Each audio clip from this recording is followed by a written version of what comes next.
Speedy या container हाताळणी करणाऱ्या गोदामात आगीचे तांडव। JNPA बंदराच्या अखत्यारीत असलेल्या स्पीडी या कंटेनर हाताळणी करणाऱ्या गोदामात आग लागण्याची घटना मंगळवार दिनांक 30 रोजी सकाळी 10:30च्या सुमारास घडली आहे।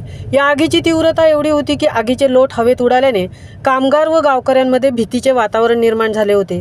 अग्निशमन दलाच्या जवानांनी घटनास्थळी धाव घेऊन आगीवर नियंत्रण ठेवण्यासाठी शर्थीचे प्रयत्न केले आहेत। JNPA बंदराच्या अखत्यारीत असलेला स्पीडी हा मालाची हाताळणी करणारा महत्त्वाचा गोदाम आहे।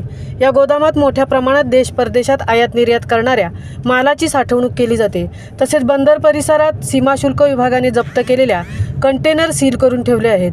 अशा महत्त्वाच्या असलेल्या स्पीडी या कंटेनर हाताळणी करणाऱ्या गोदामाला मंगळवार दिनांक 30 रोजी सकाळी 10:30च्या सुमारास आग लागल्याची दुर्दैवी घटना घडली आहे। सदरची आग ही स्पीडी गोदामातील ऑफिस कार्यालयाला लागल्याची माहिती समोर येत असून मोठ्या प्रमाणात नुकसान झाले आहे। या आगीची माहिती JNPA बंदरातील अग्निशमन दलाला जवानांना मिळताच अग्निशमन दलाच्या जवानांनी घटनास्थळी धाव घेऊन आगीवर नियंत्रण ठेवण्यासाठी शर्थीचे प्रयत्न केले आहेत। आगीचे लोट हवेत उडाल्याने कामगार व गावकऱ्यांमध्ये भीतीचे वातावरण निर्माण झाले आहे। महामुंबईसह अनंत नारंगीकर, उरण।